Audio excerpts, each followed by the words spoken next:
Heater operations.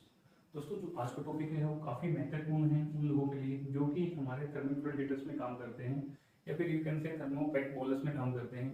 उनके लिए काफ़ी इंपॉर्टेंट होने जा रहा है, क्योंकि इस वीडियो में मैं आज डिस्कस करूंगा जो हम हीट मीडिया यूज़ करते हैं हीट एक्सचेंज के लिए, उसकी प्रॉपर्टीज क्या है। क्योंकि मोस्ट ऑफ आपको वाइवा वाइज में पूछा जाता है, जब आप कभी इंटरव्यू में जाते हो तब पूछा जाता है, और इवन आपको ये चीज़ें नहीं पता होगी तो दोस्तों डेफिनेटली कहीं ना कहीं आने वाले टाइम में आपके साथ कुछ भी हो सकता है मिस हैपनिंग। यदि ये कैरेक्टरिस्टिक्स आप यदि नहीं रखोगे अपने माइंड में तो क्या है, आप उसके हजार्ड्स को आइडेंटिफाई नहीं कर सकते कि उसके एडवर्स इफेक्ट क्या होते हैं। कि हम हमारा सडनली से अपना जो हीटर टेम्परेचर वो शूटअप हो गया, ऑयल टेम्परेचर शूटअप हो गया due to the any abnormalities. इस कंडीशन में यदि ये चीजें भी पैरामीटर यदि आपको पता रहेंगे तो क्या है, आपके माइंड में वो चीजें जरूर क्लिक करेगी जब आप इवन आपका टेम्परेचर शूटअप कर जाता है। उसके रेफरेंस में आपको क्या स्टेप्स लेने पड़ते हैं उसको अवॉइड करने के लिए, हजार्ड अवॉइड करने के लिए। तो दोस्तों ये काफी रिक्वेस्टेड वीडियो था, तो काफी लंबे टाइम के बाद मैं वीडियो शूट कर रहा हूँ, क्योंकि due to the time management मैं काफी बिजी रहा हूँ पिछले काफी दिनों से। वो सारी चीजें मैं आपके साथ डिस्कस करूँ, क्योंकि मैं काफी अच्छे प्रोजेक्ट्स पे काम कर रहा हूँ आपके लिए, वो आने वाले टाइम में आपको मिलने वाले हैं। तो दोस्तों देर ना करके स्टार्ट करते हैं आज का वीडियो, जो कि है थर्मोस्टेटिक प्रॉपर्टीज। दोस्तों जो हम हीट मीडिया यूज करते हैं थर्मोस 66, हम यहाँ पे क्या है 55 भी, यहाँ पे हम 55 भी यूज कर सकते हैं। तो देखा जाए तो जो हमारा जो प्रॉपर्टीज है, यहाँ पे मैंने 10 टॉप 10 प्रॉपर्टीज ली है, डेफिनेटली आपको ये पता होना चाहिए। तो दोस्तों ये है जो हम थर्मोस 66 या थर्मोस 55 यूज करते हैं। तो दोस्तों वो on the behalf of process requirement है, जहाँ पे टेम्परेचर रिक्वायरमेंट हाई रहती है, वहाँ पे क्या है हम थर्मोस 66 यूज कर लेते हैं। जहाँ पे normal temperature within 235 to 65 के विद इन रेंज में, यानी लेस देन 300 के बीच नीचे यदि हम कंसीडर करें तो वो क्या है थर्मोस 55 हम यूज करते हैं। तो दोस्तों सबसे पहले और इम्पोर्टेंट पॉइंट है कि आपसे यदि कोई इंटरव्यू में या फिर वेबसाइट में पूछे कि कोई 4-5 प्रॉपर्टी आप बता दीजिए आप थर्मोस 66 या थर्मोस 55 की, तो डेफिनेटली जो मैं यहाँ पे डिस्कस करूंगा उनमें से आप कोई भी 5 बता सकते हैं, जो कि आपका जो इम्पैक्ट है इंटरव्यू के सामने काफी बढ़ जाता है। तो दोस्तों सबसे पहले क्या है अपीयरेंस, कि भाई दिखता कैसे है कोई। अपीयरेंस में क्या है दोस्तों, क्लियर पेल येलो लिक्विड, कि भाई एकदम क्लियर दिखेगा आपको। यदि आपने जो थर्मिनल का ड्रम आपको नहीं खोल के देखा होगा तो आप उसमें यदि टॉर्च मार के देखेंगे एकदम बिल्कुल क्लियर और ट्रांसपेरेंट दिखेगा, और हल्का सा क्या दिखेगा पेल येलो, हल्का सा पीलापन ले रहेगा। तो दोस्तों ये तो इसकी अपीयरेंस की बात थी। तो दोस्तों नेक्स्ट है कंपोजिशन, कि भी कंपोजिशन क्या है इसकी।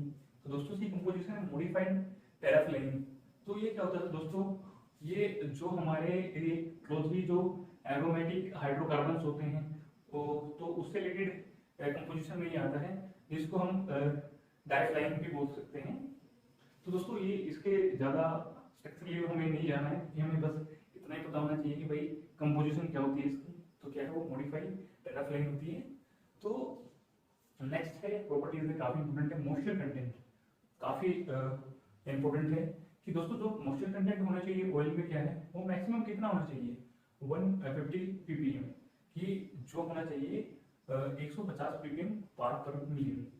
तो दोस्तों क्या है, इससे आपका वास्ता पड़ता ही रहा होगा इवन ड्यूरिंग राइट अप के दौरान या फिर ड्यूरिंग ऑपरेशन के टाइम क्या है ये चीजें आपके सामने आती जरूर होगी। क्योंकि कई बार क्या होता है कि सपोज जो हम अपना हीट मीडिया है वो हम प्रोसेस एंड में डिस्पैच कर रहे हैं, वहां से कई बार क्या होता है कि कहीं अपने सर्किट को फ्लशिंग करते रहते हैं वाटर से, हॉट वाटर से, ठीक है। तो क्या है वो क्या प्रॉपर जहाँ पे जो हमारा हीट एक्सचेंजर होता है उसमें क्या है बंडल ऑफ ट्यूब्स रहती है आड़ी टेढ़ी, तो क्या है उसमें क्या है हमारा क्या है जो वाटर हम फ्लशिंग करते हैं उसमें कहीं ना कहीं वो ट्रैप रह जाता है।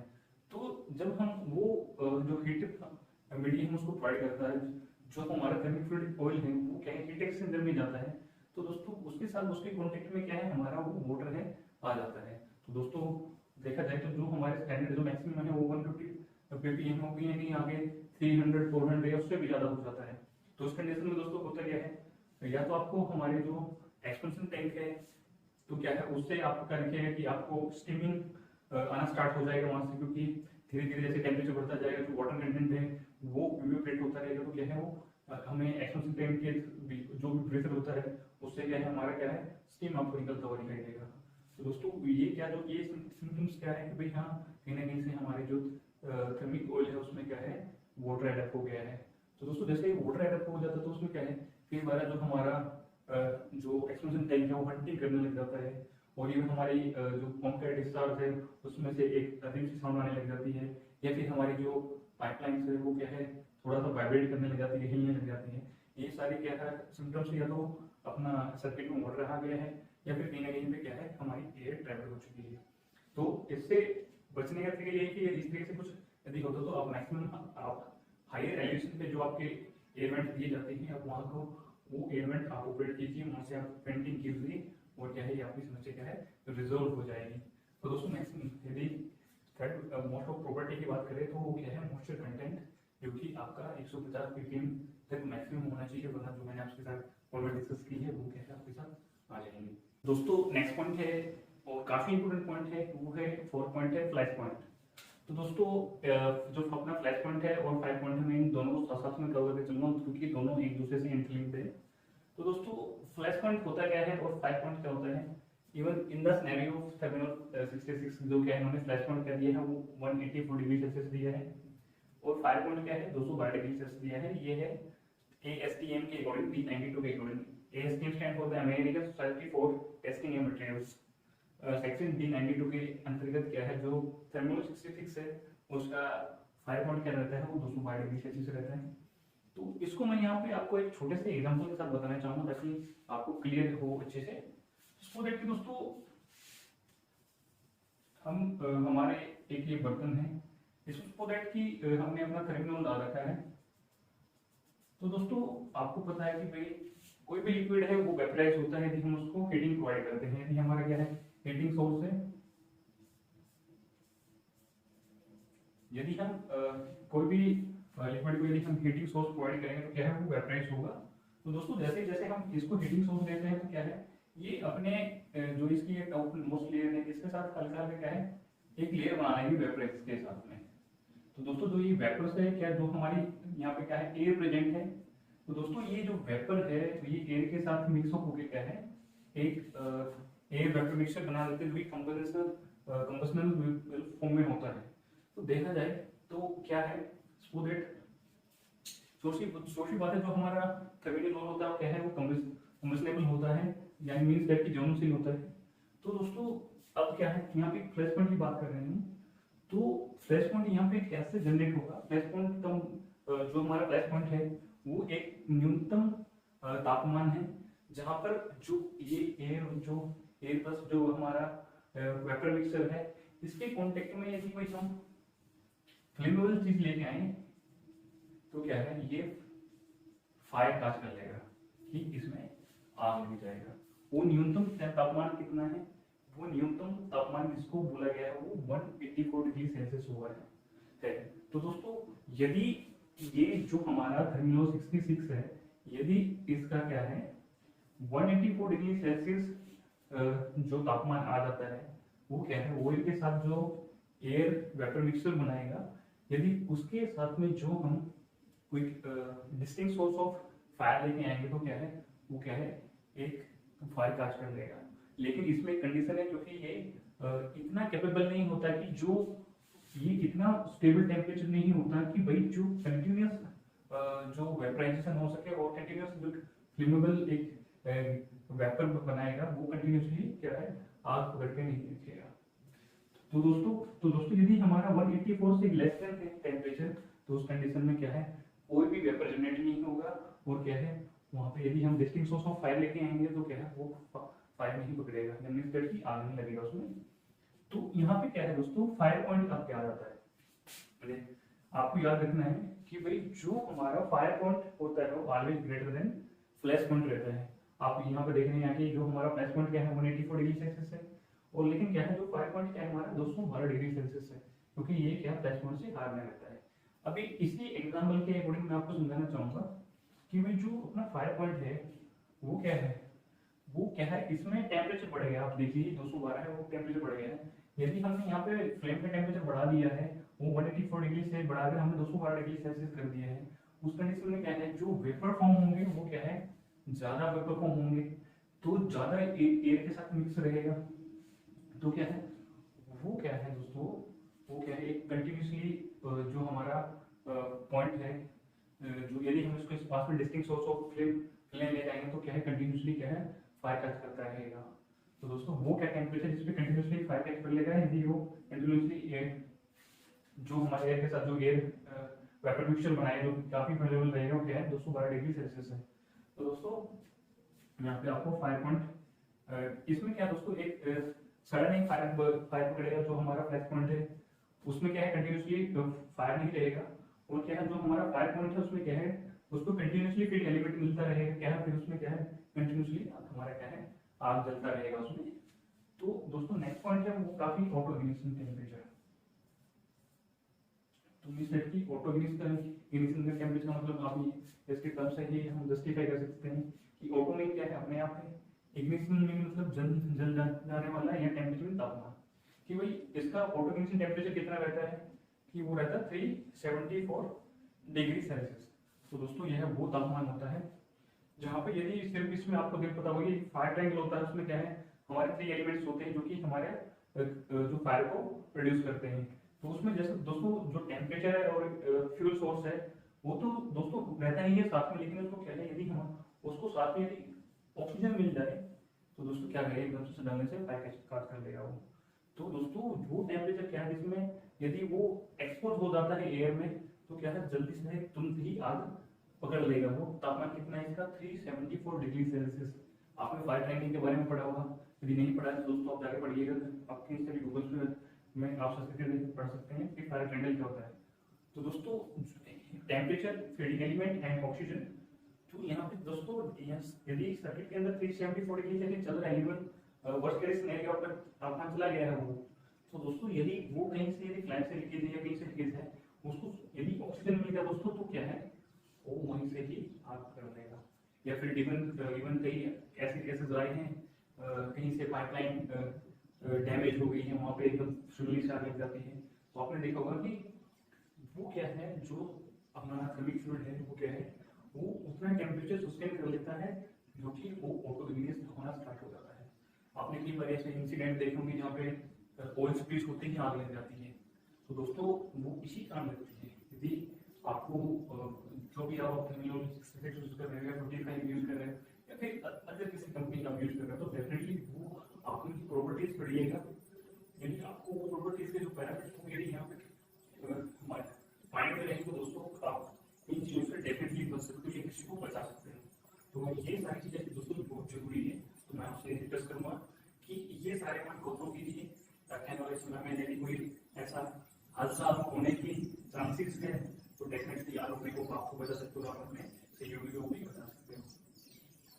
नेक्स्ट पॉइंट है काइनेमैटिक विस्कोसिटी एंड पोटेंशियल। तो दोस्तों काइनेमैटिक विस्कोसिटी क्या होती है कि भाई जो रूटीन टेस्टिंग में काइनेमैटिक विस्कोसिटी की बात करें तो वो सारी चीजें बात कर रही है। काइनेमैटिक विस्कोसिटी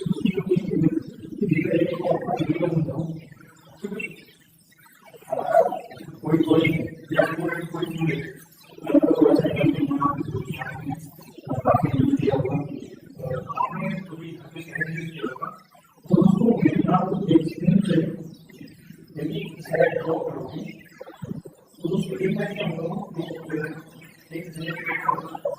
जैसे कि आप हनी को शहद को एक चम्मच के साथ नीचे किसी सरफेस पे आप गिराओगे तो आपने देखा होगा एक बारी से एक हल्का सा टावर टाइप बनता है, लेकिन क्या हो धीरे धीरे क्या है फैलता जाता है। मीन्स दैट कि यदि हम इसको रिलेट करें काइनेमैटिक विस्कोसिटी से, इसका मतलब यही होता है कि अंडर द ग्रेविटेशनल फोर्स कि भाई जो हमारा फ्लूइड है उसने कितना डिस्टेंस ट्रेवल किया, मीन्स दैट कि उसने कितना उस एक स्पेसिफिक टाइम इंटरवल में या फिर कितने सेकंड में वो कितना उसने सरफेस एरिया एक्वायर किया। सो दैट कि हम स्टार्टिंग में क्या है इस पॉइंट पे हमने सेट डाला था, लेकिन कुछ सेकंड के बाद क्या है वो क्या है उसका सरफेस एरिया क्या है बढ़ गया अंडर द ग्रेविटेशन फोर्स। तो क्या है वही है दोस्तों काइनेमैटिक विस्कोसिटी कि भाई under the gravitational force fluid कितना एक्सपेंड हुआ with in the time interval, तो देखा जाए तो जो हमारे काइनेमेटिक विस्कोसिटी है वो क्या है 29.6 mm/s। क्योंकि जो हम यदि हम इसको टेस्टिंग किया गया है वो क्या है, वो 29.6 mm/s के हिसाब से वो अंडर द ग्रेविटेशन फोर्स क्या है वो अपने आप को एक्सपेंड कर लेगा। तो दोस्तों नेक्स्ट है density at 25 degree Celsius. Density क्या होती है दोस्तों, मास अपॉन वॉल्यूम होती है वैसे तो देखा जाए तो, लेकिन डेंसिटी क्या है दोस्तों, घनत्व होता है। आपको यदि मैं हिंदी में समझाने लगूँ तो क्या है, घनत्व होता है। घनत्व क्या होता है, घनत्व यार वो हर एक चीज होती है सपोज कि मेरे पास ये मार्कर है, इसके अंदर रिफिल है, रिफिल के अंदर क्या है पर्टिकुलर क्या है, इसमें इंक है। तो क्या है यदि हम देखा जाए तो इसकी डेंसिटी क्या होगी, इसके अंदर जो अपनी जो इंक है तो क्या है वो एक किसी स्पेसिफिक एरिया में कुछ होगी, सपोज दैट कि 4 ml होगी, ठीक है। तो इसी तरीके से क्या है, एक स्पेसिफिक एरिया में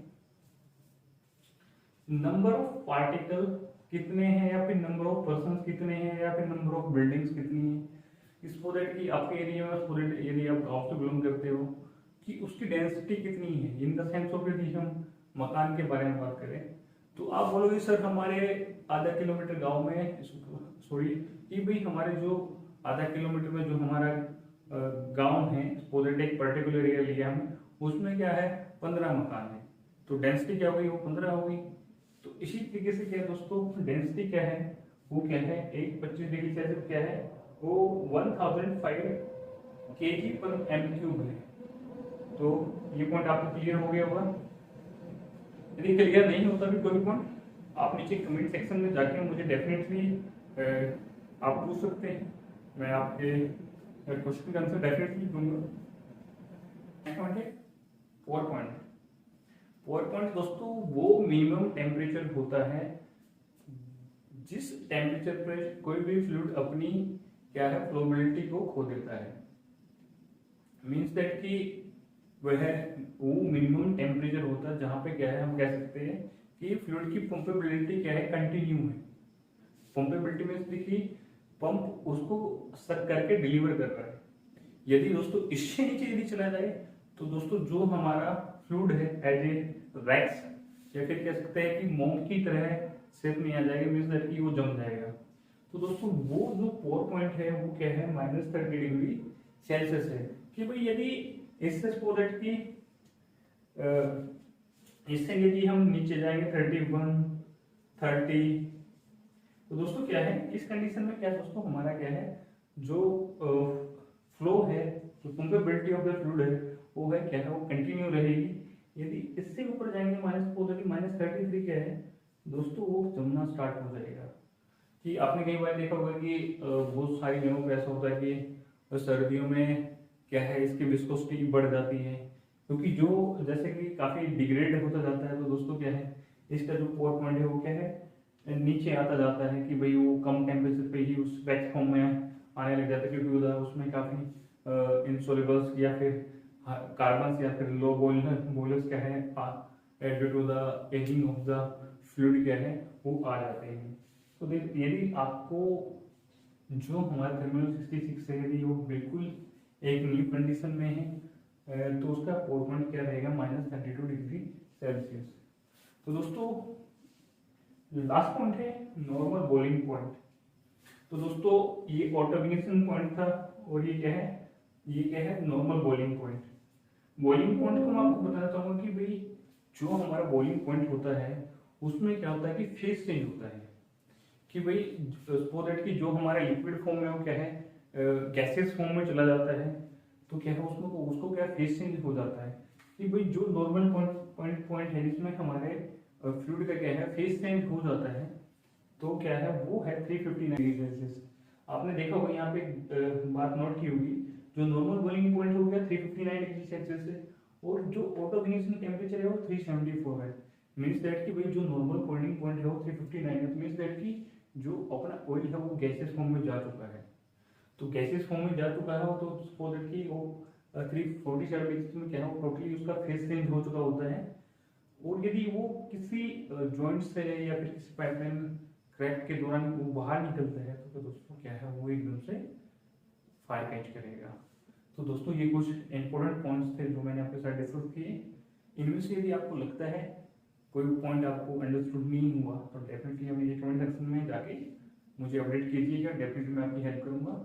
दोस्तों आज के लिए इतना ही काफ़ी है, फिर मिलेंगे अच्छी टेक्नोलॉजी के साथ, तब तक बने रहिए हमारे साथ और जय हिंद, जय भारत, स्वस्थ रहिए, सुरक्षित रहिए।